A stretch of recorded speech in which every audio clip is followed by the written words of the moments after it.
Good morning. I did end up being all alone last night, and this was the noisiest camp I think I've ever been at.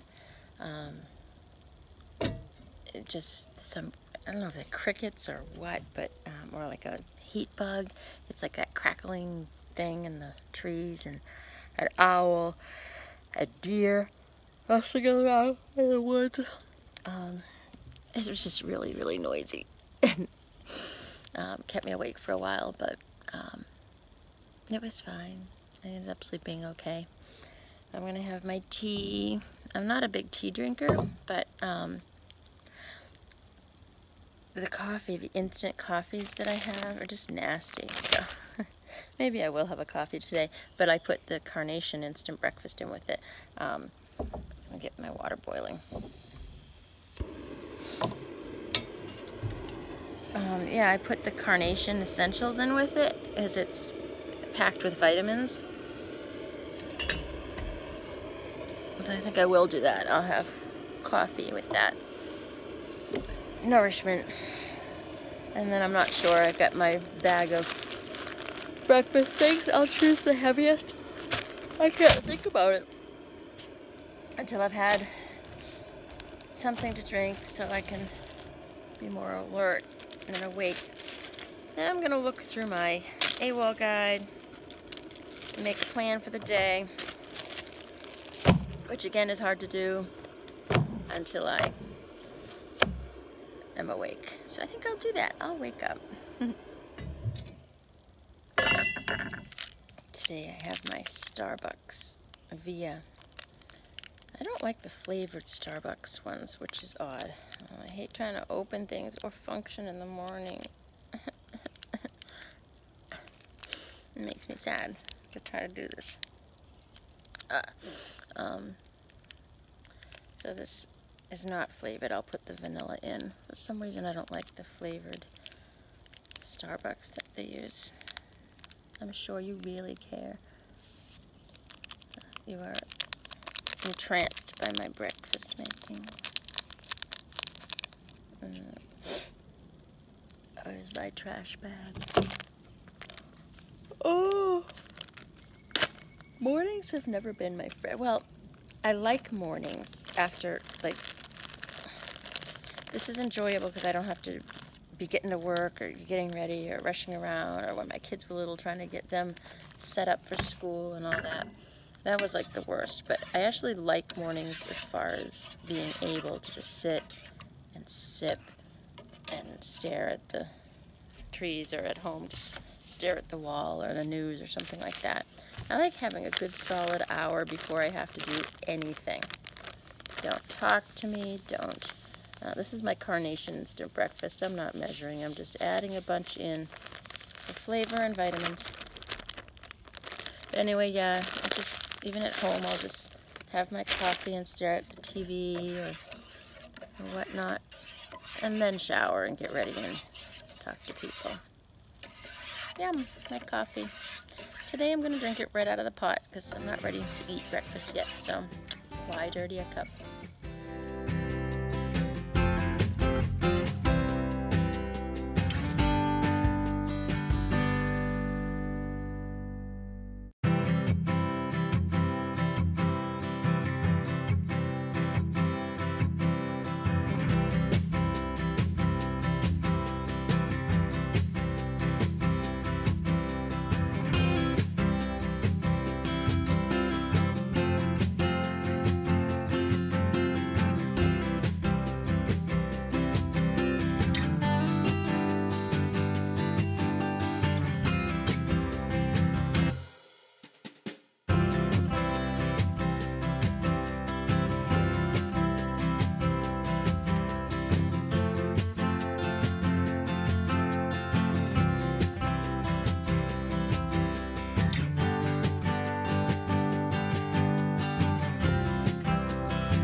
this is rather frightening. The dangers, I'm not afraid of being alone. Not afraid of other hikers for the most part. Some can be creepy, but it's pretty safe. Bears, you know, and snakes and all that, those are concerns. But honestly, this tree was still upright when I got to the shelter last night. The shelter's right here behind that tree. I just left. And this is completely blocking the path right now, the trail. So I walked around it, but that fell sometime during the night. And had I pitched a tent, it would have killed me. That's, you know, this is just for reference. You know, here's the size of the tree. Pretty scary, actually, right across the trail. But this is a relatively flat area here, so pitching tents would be something that someone might have considered and may have met their death if that came crashing down on them. So that's a fear that's actually probably more apt to happen than a bear attack. Anyway, onward for the day. Another one which is much bigger, and that's up to my chest. But that was down last night, but still it fell at some point. If you're under it, you're a goner.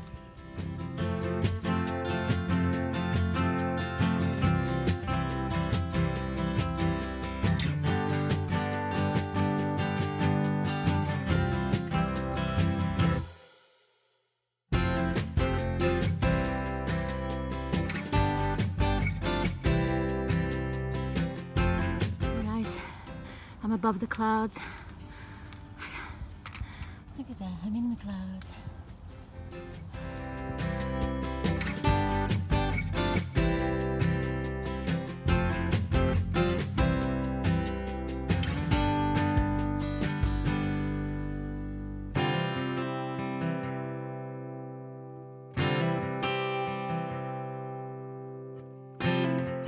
60 bottles of beer on the wall, 60 bottles of beer.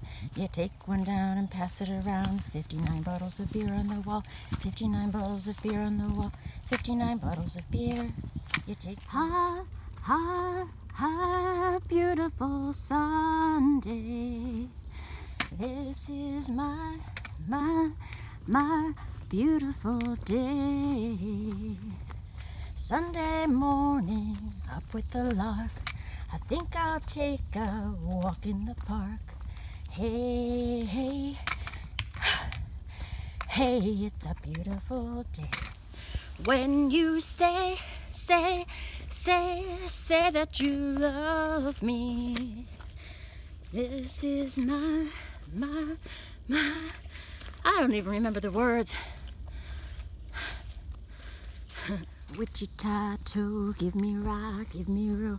Orinica, hey, hey, hey, rock. Water spirits ringing round in my head. Make me feel glad that I'm not dead. Singing Wichita to give me rock, give me roll. I think I'm losing my mind.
I have to do.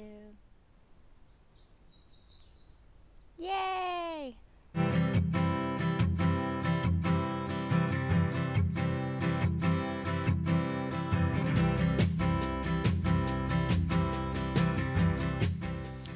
I had this plan today to just stealth camp.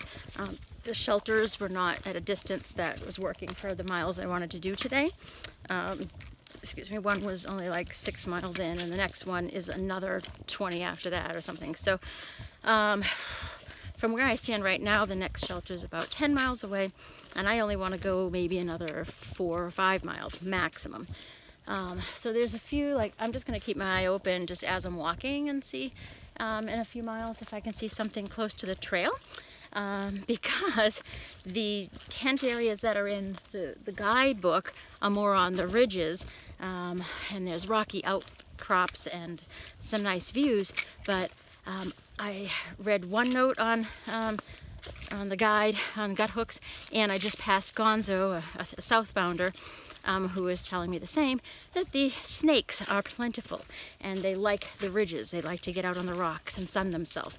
So I don't think I want a tent there. She was saying to be careful pretty much anywhere in this area. There's tons of snakes, and I'm not happy about that.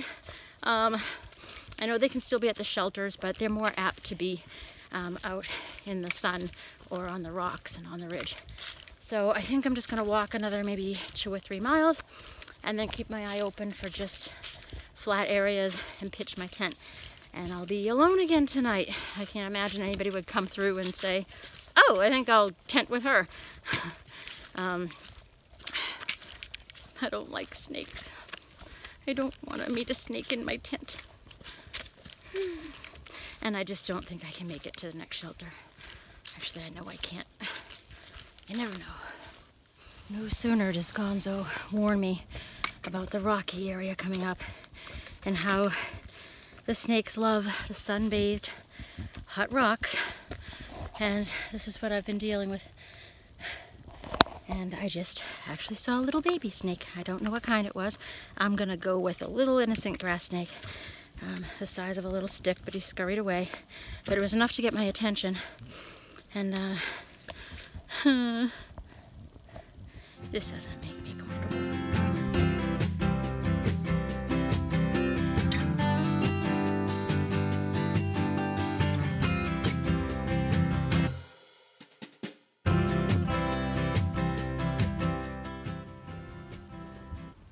At the end of a day. Oh, I'm tired, very, very tired. I have to be honest. You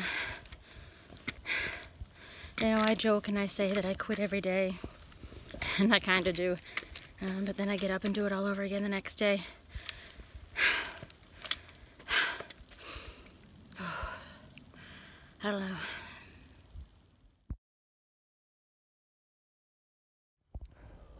Oh my God, you see how close we were? Holy shit. Oh, sorry for my language. But he's going away, and now we're gonna go down to the right. Holy crap. Here, go tickle him, make him rattle again.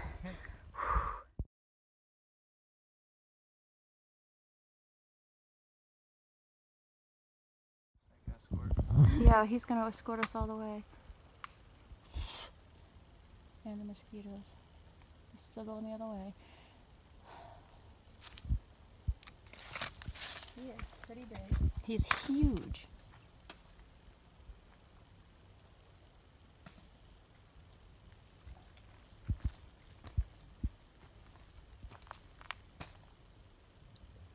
He stopped. He senses us here. Keep going. Nothing to see here.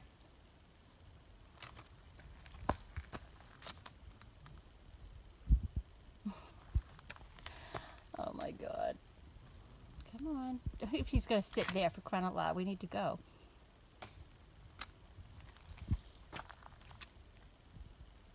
Come on. We could go around that way, but I wonder if there's other... Yeah, I know. Well, the trail goes to the right here. Does it go? Oh yeah, it goes up towards the So we could just... Oh, there he goes. Is he going to go that way? We probably should have passed him quickly because that way, I'll bet our motion over there will scare him.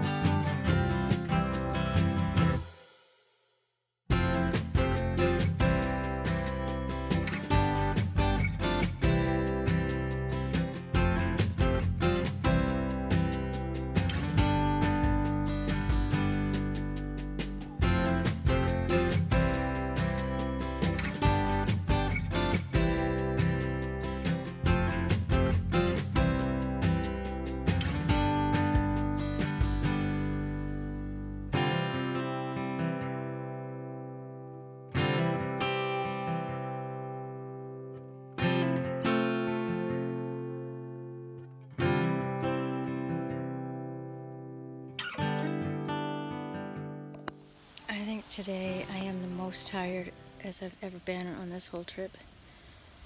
Oh, I can't bend my toes. I like legit can't bend my toes. This foot seems okay, but oh. I'm stealth camping, and I don't even know the name of this gap. I don't even know where we are. I'll look it up. But there's a river nearby. I walked back the last 3 miles, maybe 2.5, 3 miles with a young couple. I don't think I got them on film. You may have heard their voices when we came across a rattlesnake. I had been passing them all day. They met me. I first saw them at a shelter where I was having lunch, and they came in to get water. And she had dunked her head in the stream and stuff. She was cute. And then they continued on, and about 20 minutes later I started, and then they were taking a break, so I passed them and said hi, and then they passed me, and then I was walking, and they were both standing in the middle of the trail, and walking, like one of them was looking back toward me, and said, "There's a huge rattlesnake in the middle of the trail," and I guess he had said he didn't know what to do. He was walking really fast, and almost stepped on it, and the rattlesnake coiled and rattled at him. So he hightailed it back and ran back toward his friend, I think his fiance, that's what they told me. And he's like, "There's a rattlesnake." So they said, "Oh, wait for her, she's a thru hiker, she'll know what to do." So me, the voice of reason. Oh man. So that was interesting. He was already gone actually when I got there, and so we were like, he may have gone over that way, may have gone that way. We didn't see him, so we just, we walked carefully and looked. But then we got maybe, I don't know, 100 yards up the trail, and I was in the lead this time because they were like, "You go first." And I was in the lead, and there he was, and he rattled at me, and he started to coil, but I backtracked, and then he just stretched out and started just crawling along the trail, and that's where I got the video footage. And we decided to go up. I saw that the white blaze was going up on some rocks, and he was staying on the trail but going toward those rocks. So I was like, if we just hop on the rocks and follow the trail quickly before he gets the same idea. But he must have been old. He was big. He was as thick as that, like your forearm. So that got my adrenaline going, that's for sure. So that the couple was just day hiking today. They had parked one car here at I'm at a gap, and it's a parking area, and they parked the other car I think 17 miles away, not hiking miles, and they just walked from one car to the next, and then they just got in their car here, and then they drove to pick up their other car, and then they're going home. They live in northern Pennsylvania, so their goal was to do 100 miles this summer, and today they reached their 100-mile goal, so that was cool. So I'm here all alone, me and the mosquitoes and the flies, and hopefully no rattlesnakes. That would be a good thing. Oh, there's a river just beyond the trees where I pitched my tent. I tried to come back far enough into the woods that I wouldn't be seen very well, just because I'm near a gap, and I don't really like doing that as day hikers, and there's a parking area. I just don't feel as safe as I do deep in the woods, but I don't really have a choice because it's like another, I don't know, 8 or 10 miles to the next shelter. I'm good. I'm just gonna stay here for the night. I can't walk another step. Oh my God, the rocks. This isn't even the rocky part of Pennsylvania, but oh, I could feel every sharp corner of every rock I stepped on, and it was really hurting my toes. It was sad. Right now I'm starving, so I guess I'll have something to eat. See if I can find an appropriate tree to hang my bear bag, and probably go to sleep as soon as it's dark, as I am tired. There's a big part of me that would like to go jump in that river and go for a swim. But I don't have a swimsuit, and it's probably really cold. And I don't really like to swim. So for all of those reasons, I won't. But I might just go and splash some water on my face and arms and cool off my hair. Maybe. Ooh.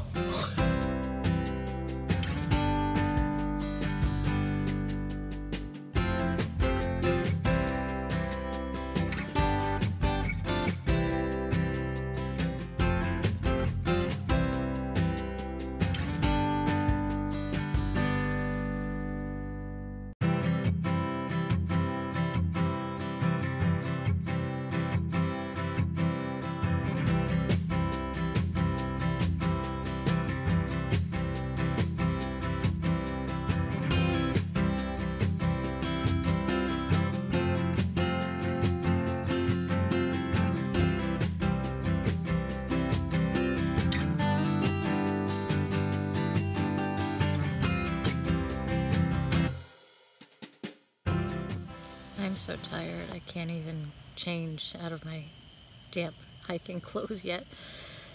My question for the night: when will I know when it's time to go home? You know, the clock is ticking. A through hike 2,200 miles really isn't feasible, especially after taking 5 weeks off to nurse my foot. And I'm just slow. I know, I go at the pace that I can, and every time I try to hustle, I stub my toe or trip on a rock and, you know, almost fall, and I'll get injured that way. I'm a 1.5 an hour girl, 2 miles an hour if it's, you know, kind of flat, whatever. But I can do 4 miles an hour on city streets, but it's just the pace, and at that pace, there's no hope for a through hike. That's just my body, you know. And I feel like I'm just racing the clock every day, and it's taking away the joy of hiking. And, you know, they say never quit on a bad day, which is sage advice, you know. And so usually on a day like today where my feet hurt, I'm tired. I mean, it's hiking, you know, and I understand that, but it just sometimes just gets to me more than other days. And you know, you don't quit on a bad day, so usually I'll go to bed and the next morning I wake up and I do it again, and I feel better, and all the aches and pains are gone, or almost gone. But it just seems like the bad days, I don't want to say bad days, just like the joyless days are getting more and more frequent. You know, so I'm really contemplating the reasons that I did come out here. And it's getting dark. I have my headlamp shining on me just so you can see me, but I think in the morning I'll pull out my notebook and maybe share some of those reasons, because you may have similar reasons to do other things in your life. But I'm going to lie here tonight and just really think about the goals that I had for myself and have reached, or what work still needs to be done. I don't know. Yeah, I've got a lot on my mind tonight. 500 miles plus. That's pretty good.